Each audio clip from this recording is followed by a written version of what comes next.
What really happened at the Butler Farm Showgrounds on the 13th of July 2024?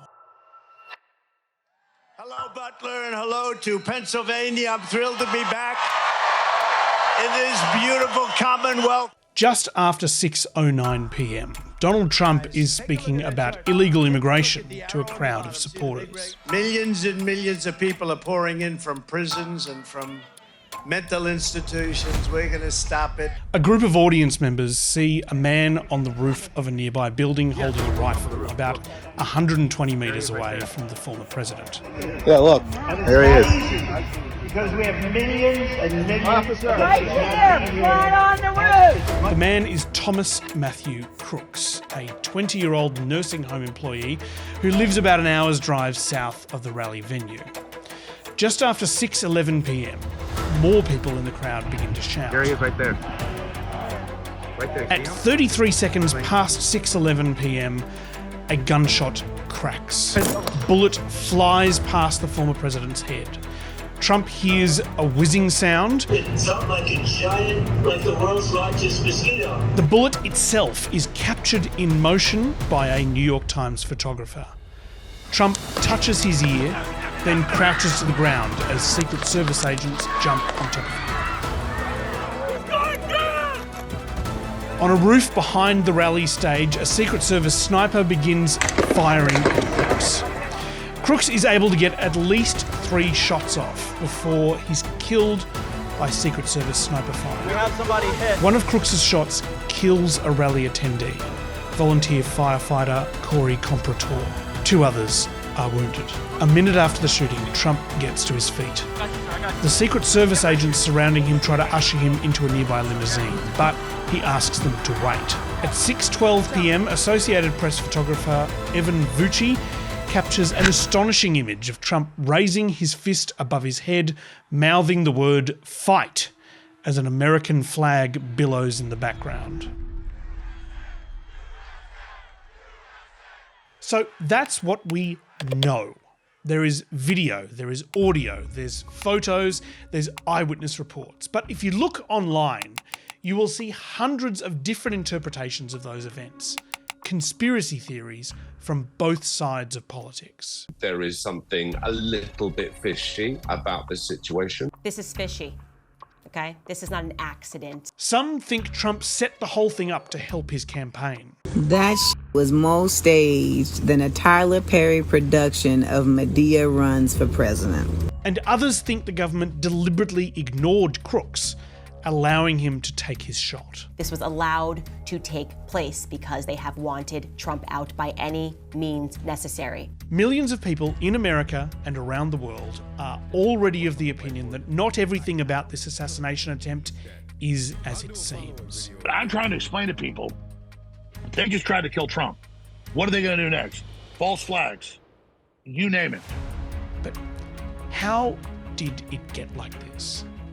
How can what seems to be a mixture of coincidence and poor planning by security services be instantly construed by millions of people to be something indicative of a deeper and more sinister plot? The truth is, they were already primed to question the official narrative about what happened by a very similar event from 1963. Today, the story of how America became the global capital of conspiracy theories, and how Donald Trump has long seized on this cultural quirk for political gain. This is the first of 2 episodes about how this peculiar, violent, confusing moment in political history that we're currently living through is deeply connected to the America of the 1960s. I'm Matt Bevan, and this is If You're Listening.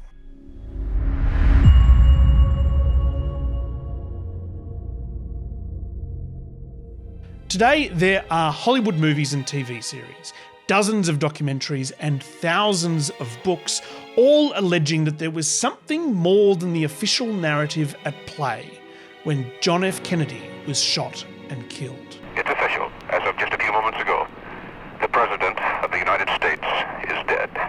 But these conspiracies didn't spring to life fully formed in November 1963. Instead, the seeds of doubt were sown by some of those closest to President Kennedy, almost from the moment he was shot. It appears as though something has happened in the motorcade route. Stand by just a moment, please. Something has happened in the motorcade route. Stand by, please. Unlike today, when the Trump assassination attempt could be watched instantly online from multiple angles, most Americans followed the events of the 22nd of November 1963 on the radio. We can't see who has been hit, if anybody's been hit, but apparently something is wrong here. Something is terribly wrong. US Attorney General Robert F. Kennedy, the little brother of President Kennedy, was following developments from his home in Virginia with the CIA Director John McCone. Parkland Hospital has been advised to stand by for a severe gunshot wound. Bobby Kennedy picked up the phone, listened briefly, and then put it back down. "He's dead," said Bobby.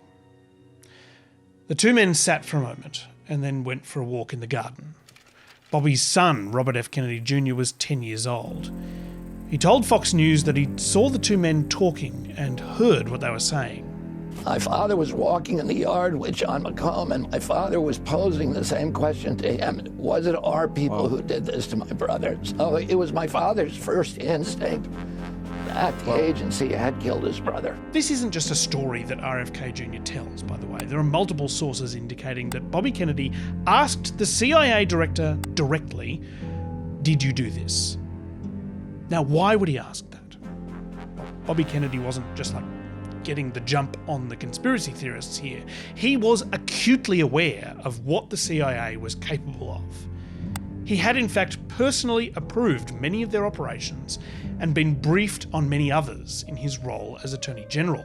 And once you've heard the details of some of these operations, you might also find yourself crafting a fedora out of tinfoil. The CIA's primary obsession at the time was Cuba. Castro marks the second anniversary of his revolution with the biggest military parade ever staged in Cuba, featuring tanks and other heavy weapons from Russia and Red Czechoslovakia. The US government really didn't like having a heavily armed communist country 90 miles off their coast, and were hell-bent on overthrowing the leader, Fidel Castro. And yet Castro proved very difficult to get rid of.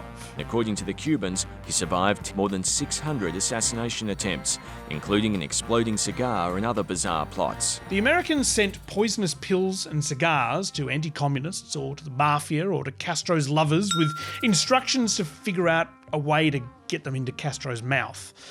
They developed a poisoned wetsuit and an explosive seashell. Apparently, Castro liked diving. On the day JFK was shot, an American agent was handing a poisoned pen to a high-ranking Cuban official, hoping that it would be used to kill Castro. These things aren't conspiracy theories. They are real plans that the CIA cooked up. All of the documents have now been declassified. But none of these plans worked. Unable to take out the leader, the CIA cooked up a plan to create a pretext for an American invasion of Cuba. Fake a Cuban attack and claim that they were provoked into toppling Castro for America's own safety. The plan was called Operation Northwoods, and it's bonkers. They could blow up a US Navy ship or shoot down a US fighter jet. They could create a fake terrorist campaign in Miami or dress up in Cuban military uniforms and fake an invasion of some other nearby country. They could rig a dummy passenger plane to blow up over Cuba and claim that Castro had killed American civilians. It was a plan for a false flag operation to create the pretext for war. We have a bulletin coming in. We now switch you directly to Parkland Hospital. Then, this happened.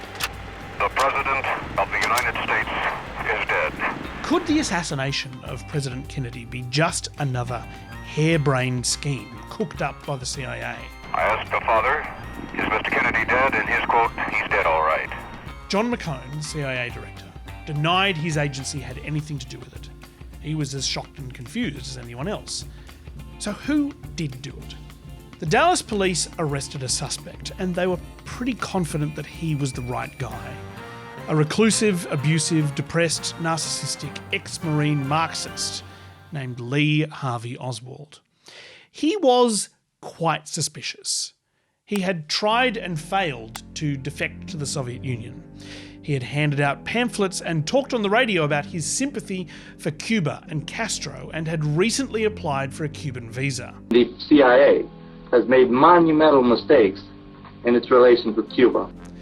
The FBI, CIA, and KGB all had files on him, but all thought that he was too odd to be either useful or a threat.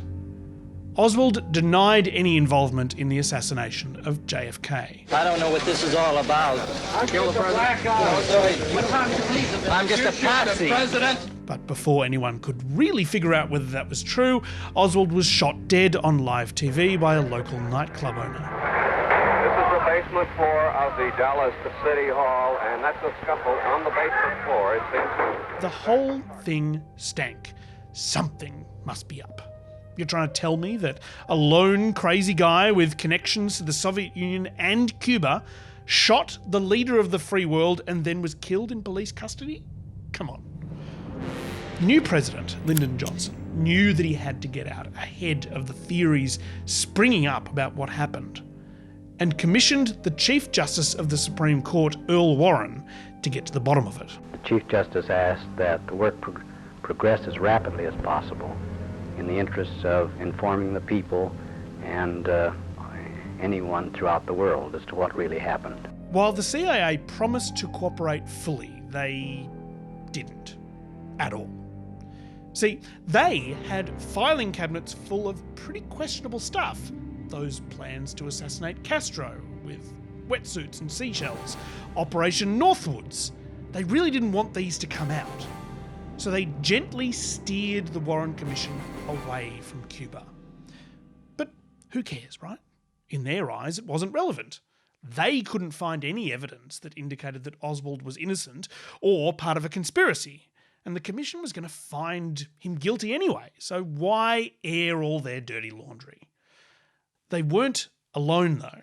The FBI and the Secret Service also weren't entirely forthcoming, hoping to cover up mistakes that both agencies had made, which led to the assassination. In the long term, though, it was a catastrophic mistake. The Warren Commission report was handed down a year after the shooting. The report found that Lee Harvey Oswald, acting alone, had in fact slain President Kennedy.